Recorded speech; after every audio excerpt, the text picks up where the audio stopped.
Hello, my friends, and welcome to Happy Brain, Happy Life. My name is Dr. Mireli Saponte, Dr. Mimi. For many of you that already follow everything I teach about keeping your brain healthy so you can think, feel, and act better every single day because we can live life by design and not by default. And today I am really excited to share with you a topic that I wonder if you've ever asked yourself this. Have you ever wondered why some people are extremely creative? Like they can come up with the best ideas, and sometimes you're the one feeling like stuck, like you have no clue what to do next, right? Well, the brain is able to get as creative as you want. And so today I want to teach you a little bit about how creativity works and how to develop it. Does it sound like a plan? So today we're going to be talking about why creativity matters. And creativity is not just for artists, it's essential to problem solving, it's essential to innovation, and it is essential to mental health. The more creative we are, the more options we're able to give into everyday life, activities and decision making. So it actually also enhances our cognitive flexibility, our adaptability, and our emotional resilience. So being able to understand creativity from a brain perspective is extremely useful in all aspects of life, from your professional business life to your personal life to even your spiritual life. Every area, it's really going to be impacted by being creative. So let's explore how the brain really fuels creativity and how we're able to create an impact, and how we can get more creative every single time. Now there are key regions of the brain, right, that are related to creativity. Now understand that these are neural networks, and I've always talked about this from a visual perspective. Think about a fishing net, right? It's a lot of threads connected in between each other, and that's exactly how the brain is. However, there are different networks that are created within the structures of the brain. So for example, we've got what we call the default mode network, right? We call it DMN, which actually helps with our imagination, our ability to wonder, and kind of how you ever wondered if, and if you've seen this in the sales perspective, we always kind of ask, have you ever wondered this and this and this? So you can create and imagine something that maybe you haven't thought about yet. So there are regions that really create these networks of expanded connection. Now, I always love to think about it as different views, right? So one, that default mode network is kind of like, what have been, what are things that we can imagine, versus our executive control network, which would be more of how do we plan, refine, and decision make, right? So there's different roles, different networks interconnected or created. And the more you repeat something, the more you repeat a particular action, if you're always repeating the same mistake, wonder what's going to happen next, right? But if you're always repeating and then exercising a different network and exercising its interconnection, the stronger it gets. So the executive control network, the ECN, really works on our planning, our refining, and our decision making. Now the third one that I want to mention today is the salience network, and this one really detects if this that you're thinking is relevant or not, if it switches between networks. It actually helps interconnect all the thoughts between what's really like imagination and being super creative and brainstorming something versus, can we really execute it, all right? What are the steps to be able to execute that particular plan? So the salience kind of brings the two, the DMN and the ECN, together, and it kind of intertwines those threads of networks, if we would call it that way. Now, two of the main regions of the brain that are related to that is our prefrontal cortex, and I always put my hand here in the front, right in the forehead, so you remember. This is the area of the brain that, number one, yes, creates, but regulates creativity and also evaluates ideas, right? It kind of thinks about, is the idea cool enough? Is the idea um, implementable enough or not? Which is, we got to be cautious with this because sometimes we have trained our network to think that it is not possible, right? And so this is why we have to be really aware and practice our levels of awareness as to our thoughts and what we are thinking and what are the real possibilities of bringing these to existence, right? So if you already thought it, it's because it probably can be created, okay? So it can be created, period. So understand that maybe you don't know the way it can be created yet, but if the thought is there, is because those ideas are coming in. And so we got to watch out for the prefrontal cortex, yes, to help us plan it out, and yes, to evaluate that idea and put it into reality, but also that it's not keeping us from being able to bring an idea to life just because it's already pre-programmed that it won't work, right? So that's the piece that we really have to be careful in terms of what we're planning on those networks. Now, the temporal lobe, which are like the two sides right here on the sides of our brain, right? Temporal lobes actually help with semantic memory, and idea association. So our memory, mostly our working memory, but yes, our memories kind of relate to what we've heard, our previous experiences, what ideas we've had in the past, and what things have worked in the past to then tell the frontal lobe, yes, we can execute or not. So ideas can come from different experiences and from our environment and the things that we experience. But I'll tell you a little bit more about this as we are moving here along. Hope this is making sense. If you might be a very creative person, but then not put it into practice. So be mindful of this because your prefrontal cortex is the one evaluating the ideas, and then it might be bringing some really exciting ideas and then thinking, oh no, this is not achievable, and so it stops you in the tracks of achieving something that might be something really great and very creative. And then the procrastination can kick in, right? So we'll put it off because the frontal lobe is evaluating that it's not that achievable. So be mindful of those things, particularly those thoughts. Now, creativity, how does it work, right? Like, how does it work in the brain? Well, creativity involves um, idea generation, right? So, and also, so that's what we call it, like divergent creativity. So it's idea generation, but also convergent idea evaluation, which is thinking. So there's two pieces to creativity: what we create, but also what we evaluate. And these are the two pieces that I'm telling you.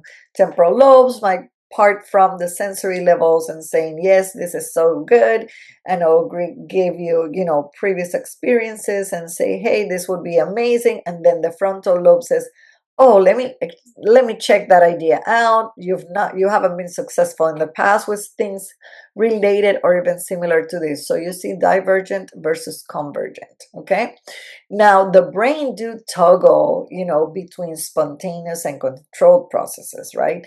It kind of goes back and forth. It's not something that you flip a switch and say yes on, yes off, right? It kind of takes from your previous experiences. So understand that if you have made mistakes in the past, if you have made some errors, if you have failed in the past, right?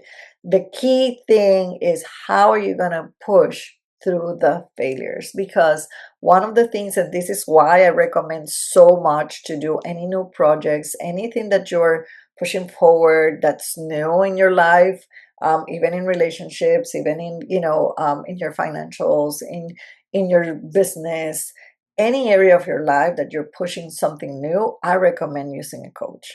And the reason for that is because your brain is going to part from the idea evaluation from the past. And if up until now you've only evaluated that you can't, or that cannot be done, understand that you need to push through creating new neural networks to tell your brain, yes, we can, right? And so creating that strong connectivity between the networks is going to enhance the innovation, is going to enhance your ability to stay up with your emotions and the novelty and stimulate the rest of your creativity. So being able to work this through with somebody that not necessarily knows about the topic, but what we mean, is somebody that can walk you through and give you the accountability to help your brain evaluate the ideas differently.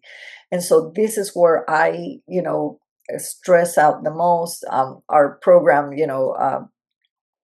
Brain Smart does this for people. We create not only the systems and the habits that will get you to thinking better and being more creative and being more productive, but also the accountability in the process that your brain is going to need to push you through to being successful.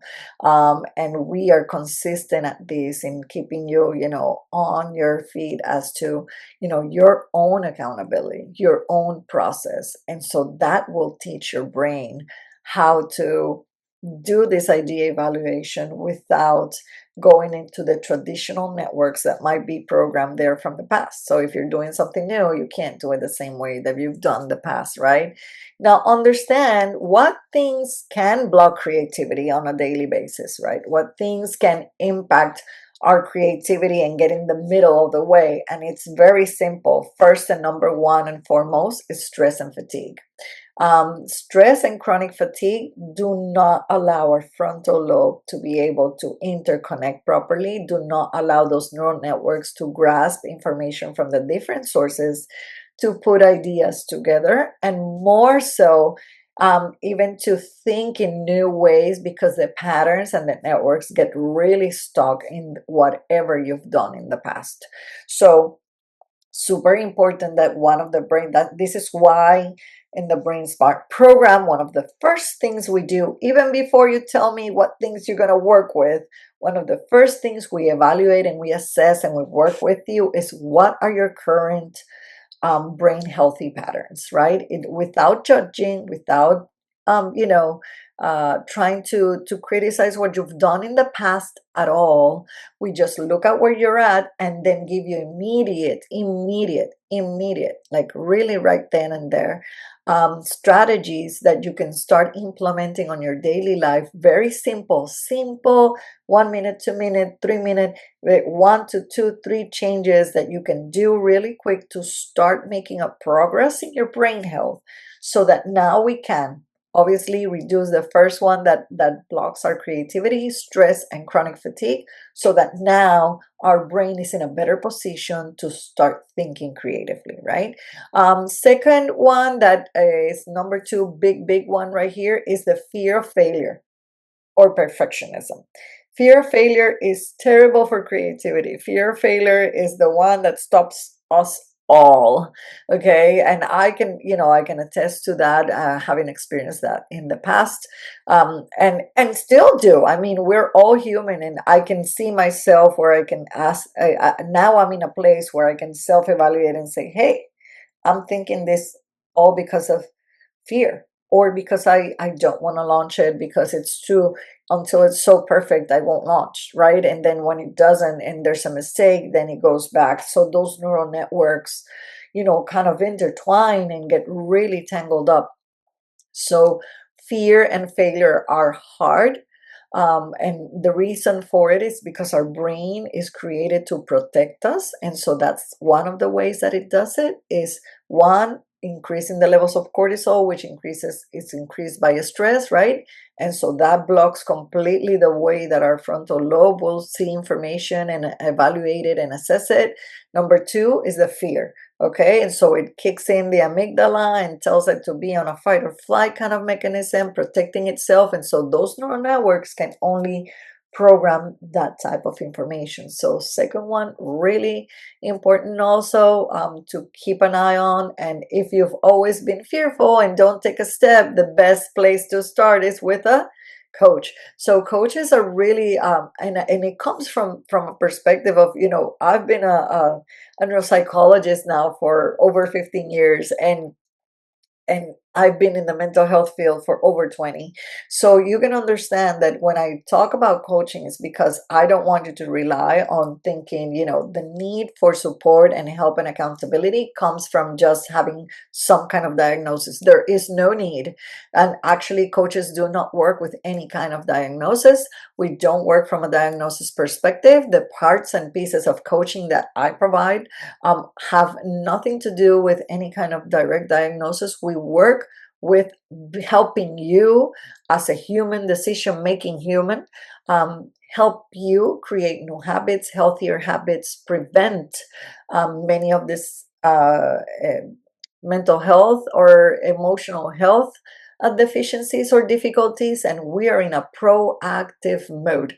So this is why when you're talking about making, maybe writing a book, maybe starting a new project, trying to bring your business to the next level, using a brain health coach will implement the correct habits, right, to be able to move you forward and help these networks create new threads and new connections and new abilities to think differently. So that's what creativity is all about, right?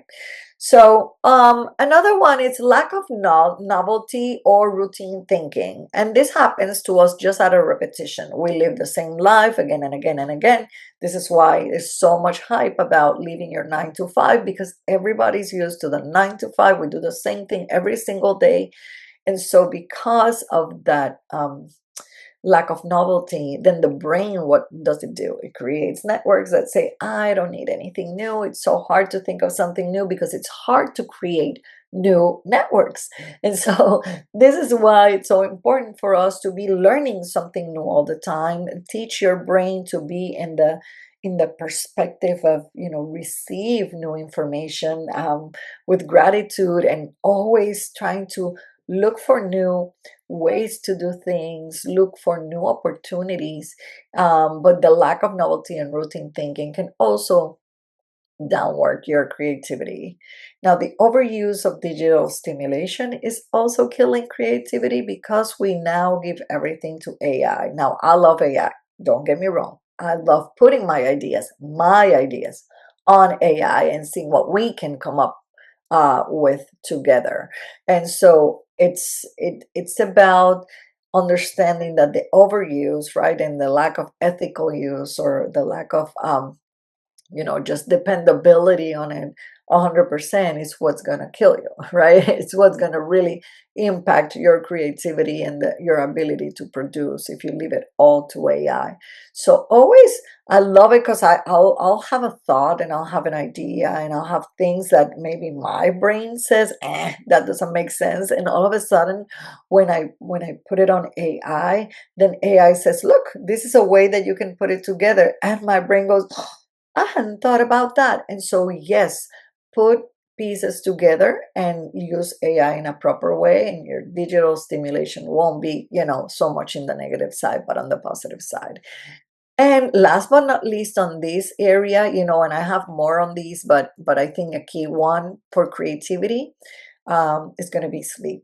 If you're not rested, forget it. There's not going to be, it's going to cause poor sleep, and poor mood are not going to enhance your creativity. Now, I know a lot of people will say, well, I work better and I'm more creative when I'm under pressure and with lack of sleep. You can evaluate the difference, and I encourage you to look at the difference, because really, brain tired brains, that was my Spanish coming out in a different order.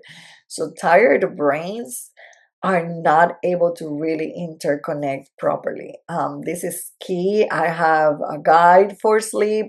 Just tell me if you want to improve your sleep, just tell me sleep guide, and I'll be happy to share that with you, because sleep is key to any level of creativity, enhancing memory, reconnecting new information, and being able to apply and implement these ideas. So rest is key to this, okay? So today I'm going to share just 6 brain-based creativity boosters. We have a lot more on creativity. Maybe I can do a part 2 of this one. But let me share these last 6 ones for today, and we'll have it wrapped up.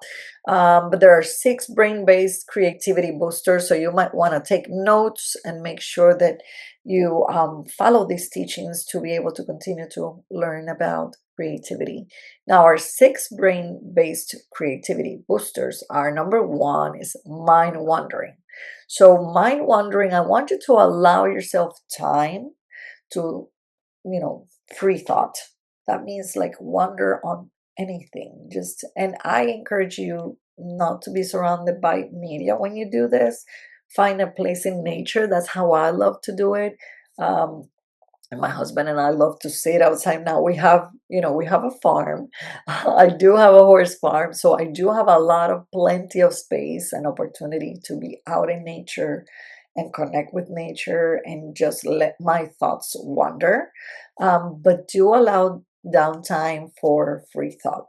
And my encouragement to you is either use pen and pencil, which is what I love the most, pen or pencil, journaling about what thoughts came about. Was it ideas? Was it a problem you wanted to solve? Was it a relationship you wanted to fix? Was it something financial that you wanted to figure out? I mean, what came up during that time of downtime? And you can even time it out. I love using timers. It really keeps the brain kind of focused on one activity at a time. So you can set, I don't know, 10 minutes, 15 minutes. It depends on how much downtime you want to do. But I recommend that at least 10 to 15 minutes of downtime just for mind wandering is going to pay off in the long run. Also, divergent thinking. So what do I mean with this? Divergent thinking exercises are um, thinking unusual uses of objects, for example. So I don't know. Um, Let me see. If I have this right here, that's actually right, it's sold to us. It's a little thing for my daughters to hold their cell phones up, right? So think about what else could you use this for. And all of a sudden here, just completely out of the blue, it came up to me that maybe even holding up a curtain, or right, holding up something behind, even a tube or something towards, trying to grasp something that I want to stay in place. Think about, I could hang different things and collect them here. I mean, think about what random object can be used for differently. Okay, so think about divergent thinking exercises. Now, novelty. Explore new environments. This is so important. Explore new environments, new idea, new cultures, new foods. The brain, we get so used to going to the same restaurants and eating exactly the same at the same restaurant. Start expanding your brain with different flavors, different colors, different experiences, different cultures. It brings up opportunities. So just recently we went to Kentucky and see my daughter at a show horse.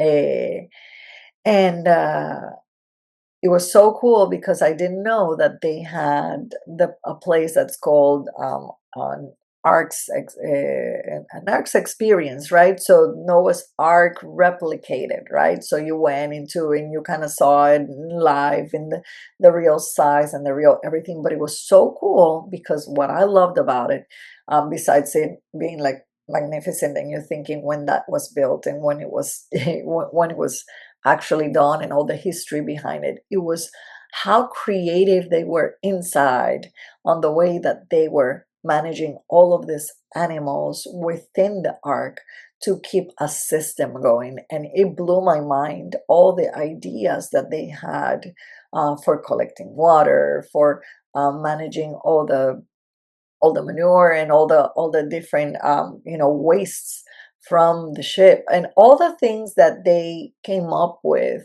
had to be extremely creative at that time. And I can imagine all the inspiration that came from being really connected spiritually, but also, in the opportunity of trying things and making mistakes and trying new ideas and new opportunities. So the art took about 75 years. I can imagine there were a lot of mistakes during those 75 years that they were attempting to get things working or not. So imagine, novelty, just exploring new things, new dance class, new art class, new music class, something different that will certainly expand your creativity. Number 4 is mindfulness. Mindfulness enhances our clarity and our insight, and so having an opportunity to just stay quiet, and you can move. So I love doing mindfulness experiences while walking. I love walking meditation or walking prayer, which is what I practice. But it's up to you how you practice. I love being really conscious about what we're living and what we are working towards, but also the connectedness of every opportunity that I have around me and the opportunity to see new abilities and things surround us, right? So mindfulness is key. Mindfulness creates more neural networks and strengthens us. There are plenty of studies that show, 10 minutes of mindfulness or prayer really creates great neural networks, especially in that prefrontal cortex, which is one that really helps us evaluate ideas. So mindfulness is key. And number 5 is going to be dream recall. Keep a dream journal. Have you ever done that? Keep a dream journal. Now, I know a lot of people say, "Oh, I never dream." I want you to just take a minute when you wake up and try to think of anything that you think your brain went through a night. Okay? Just jot down thoughts. Don't be rigid about what you're thinking. Just think about, was there any kind of thoughts that you think you had there, even if it wasn't a full dream or it didn't have full shape or story or anything. Just anything that came up during dreams is really good. I have people that literally, like, I have a friend that keeps a recorder right next to, because he doesn't like having the cell phones, so close. So he has a little digital recorder, and anything that comes up during sleep and kind of wakes him up, he'll record by voice. And so it gives him lots of ideas and strategies.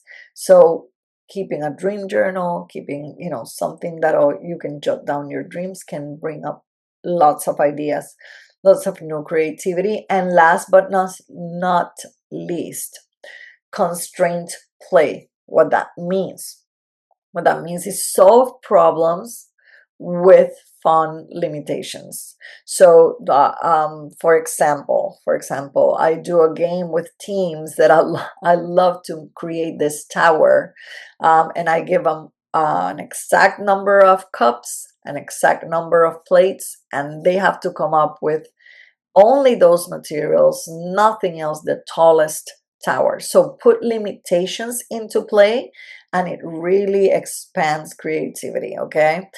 We've done another, I love this other team, one that we do. We use a long thread with a big wall and tape. That's all we do, masking tape and thread. And we have them create and design a house and a space for everybody in that team on a wall, literally on a wall. You should see the things that get created with just thread and tape. Okay, guys? So constrained play, the ability to play on solving a problem with limited resources or limited, ideas or rules, really can boost creativity. So I'm going to leave it up to here today, because I think it's been a lot, but I want to review with you, understand that creativity is not limited to anybody. It's given to everyone. And the more that you exercise your brain to be creative, the better that creativity in those networks are going to play an important role for you. So remember, we've got, different networks that are playing in there. It's the ones that, work with imagination and mind wandering. And that's our default network. Our executive control network is playing a role right there in making decisions and saying, is this idea good? Is it not? Will it play out? Will it not? Right? So it's evaluating the idea. And then our salience network, which is kind of going back and forth in between the two and saying, yeah, but this idea didn't work in the past, so maybe this one doesn't make any sense. That's the one we got to take a little bit of being careful, because it kind of judges some of our ideas in there. Understand that a healthy prefrontal cortex and healthy temporal lobes, which means hydrate, nutrition, physical activity, sleep, are going to keep it healthy so that we can use it properly in our creative process. And that, remember, stress, fear, limitations do not bring creativity. Tiredness, sleep deprivation do not help in our creativity. There's plenty of things that we are able to do. Hope you're able to implement some of these ideas that we have talked about it today. And I would love to hear from you. So comment which of these strategies are you using already, maybe some others that you might think of implementing. And if you are looking for somebody to support you in your growth, this is our moment. We work with people from all over, and I love being able to connect and see how we can expand your creativity, expand your brain health in our Brain Smart program. So just comment Brain Smart. I will be happy to share with you. Our team will be getting with you and sharing more information about how you can join the Brain Smart family and also be able to make a world change in everything that you're achieving from now forward. Hope to see you on the next one, and hope you have enjoyed today's teaching on creativity. See you.